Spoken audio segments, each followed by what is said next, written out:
Hey, welcome back to our YouTube channel, Psychology Unplugged.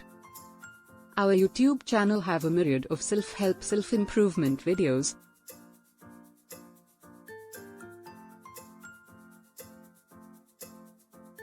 to help this generation and our descendants. However, this video isn't about what and what not to do. Rather, it's an emphasis on one of the most overlooked facets of growth. Our mindset, growth, betterment, improvement, or whatever other synonym you wish to call it. It always begins with your mind. Your mind is a potent tool that can be used for growth or destruction. It is in the mental mind field that you will have the toughest battles. Why? Because often the thing standing between you and your goals is your mindset and beliefs.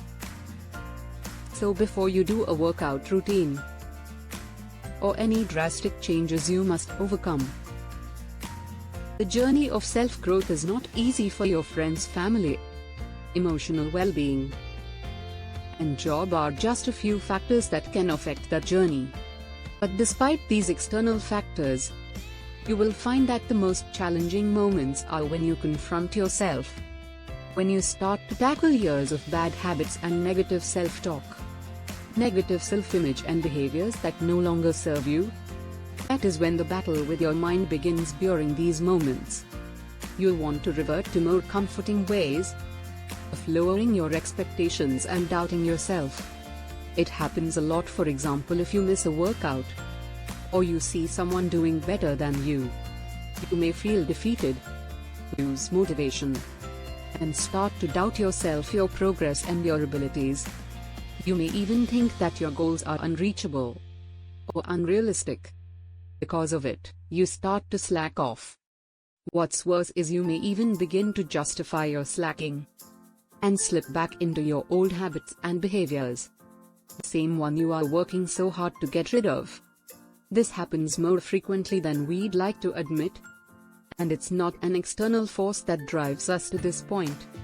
It's our mindset. Why does this happen? Our brains love patterns and hate change. Patterns bring familiarity and comfort, whereas change brings unpredictability. Change is interpreted as a threat, yet sameness prevents growth. When you face a setback, you feel discomfort and find yourself feeling defeated when compared to others. In these moments, you have to think, do I care more about my temporary comfort or my long-term goal? And what will you do about it if you miss a day, or find that you are not performing or moving at the pace you hoped? What will you do when confronted with your own inadequacies, failures or setbacks? Many of us will want to run from them, or whine and complain, but doing either of those things will not yield progress. This isn't to encourage you to suppress your feelings. That's not the solution either. Acknowledge your feelings and come up with a plan to overcome whatever caused them. It's easy to get bogged down and feel awful when faced with the problem, but this only magnifies your temporary problems and setbacks and allows them to swallow you whole.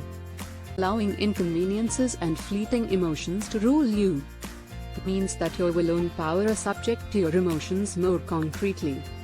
It means that outside forces control you.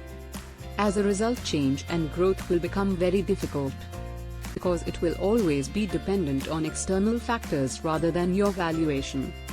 So the question now becomes, how do you take control of your mind?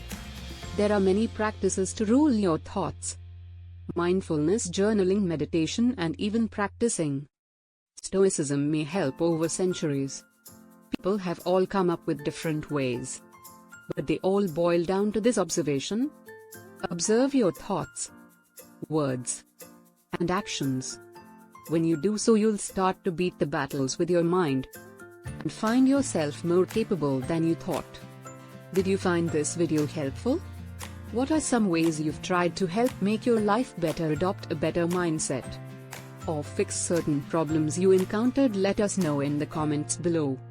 And if you enjoyed this video, don't forget to subscribe and hit the like button for more content. As always, thanks for watching.